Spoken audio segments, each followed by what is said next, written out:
Selamat datang rekan-rekan mahasiswa.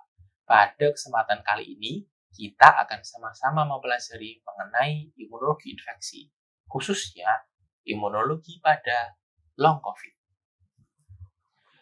Topik perkuliahan pada hari ini adalah mengenai definisi klinis dari long COVID, kemudian kita akan melihat gejala pasca infeksi akut pada virus dan juga non-virus. Kemudian kita akan masuk pada faktor apa saja yang menyebabkan gejala long COVID. Dilihat dari penelitian terbaru dari dua grup yang terkemuka, yaitu Iwasaki Group dan Brodin Group. Sehingga kita bisa masuk pada pembahasan faktor apa saja yang menyebabkan dan kesimpulan. Pertama-tama, kita akan melihat definisi klinis dari long COVID. Long COVID disebut juga sebagai gejala post-acute infection sequelae atau PASC.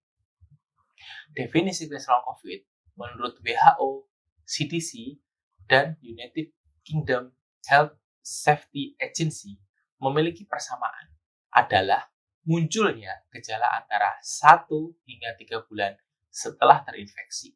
Gejala yang umum muncul adalah menurut WHO yaitu lemas, nafas yang pendek, gangguan kognitif, dan gejala-gejala lainnya yang memungkinkan gangguan terhadap aktivitas sehari-hari.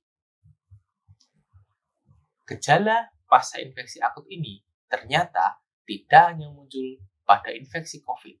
Beberapa infeksi bakteri terdahulu ataupun beberapa virus juga dapat memunculkan post-acute infection syndrome ini.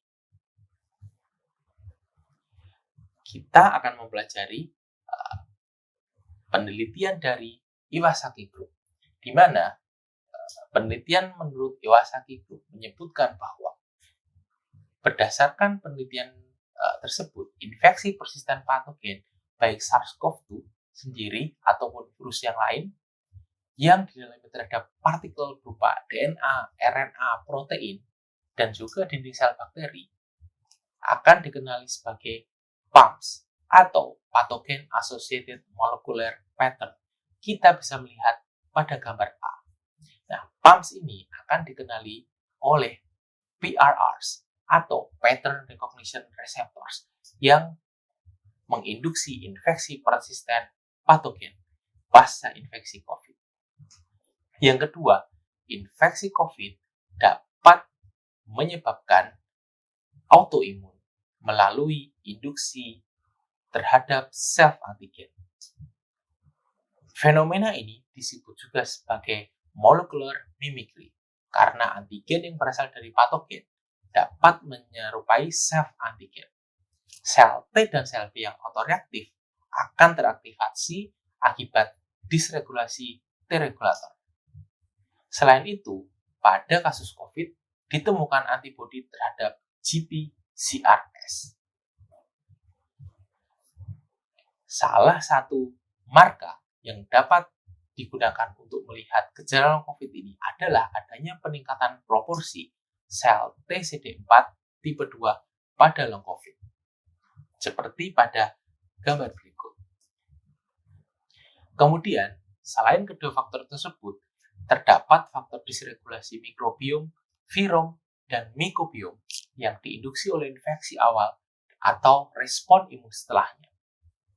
Salah satu contohnya adalah reaktivasi virus laten, yaitu Epstein-Barr virus, CMV virus, dan HSV virus. Selain itu, ketidakmampuan untuk memperbaiki kerusakan jaringan disebabkan oleh infeksi dan dampak imunopatologis setelahnya juga berperan dalam gejala long COVID. Berikut adalah salah satu fenomena di mana antibodi terhadap herpes virus meningkat pada infeksi pasca COVID. Kemudian, kita akan melihat Brodin Group yang memberikan gambaran lebih komprehensif, kemudian menghubungkan dengan gejala-gejala klinis. Di sini, salah satu hipotesis yang diajukan oleh Brodin Group adalah protein struktural dari S1 dan S2 cleavage site dari SARS-CoV-2 memiliki struktur peptide yang menyerupai SEP sebagai superantigen, sehingga faktor ini dapat memicu hiperinflamasi atau inflamasi yang berlebihan. Selanjutnya, sejalan dengan Iwasaki Group, infeksi SARS-CoV-2 dapat menyebabkan autoimun pada anak dengan gejala klinis multisystem inflammatory syndrome atau MISC. Gejala long COVID menurut Brodin Group juga berkaitan dengan autoantibody terhadap interferon tipe 1. Beberapa faktor ini mempengaruhi gejala klinis yang muncul pada kasus long COVID.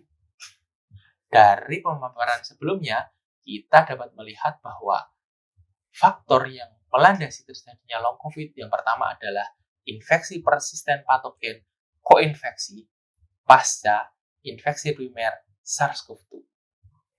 Kemudian infeksi SARS-CoV-2 dapat menginduksi timbulnya autoimun yang dapat menyerang self-antigen pada host.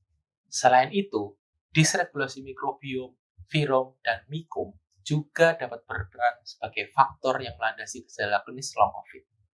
Nah, yang terakhir adalah kerusakan jaringan, di mana jaringan tersebut tidak sempat untuk memperbaiki diri, sehingga hal tersebut menyebabkan munculnya gejala klinis pasca infeksi SARS-CoV-2, sehingga gejala ini muncul sebagai gejala long COVID.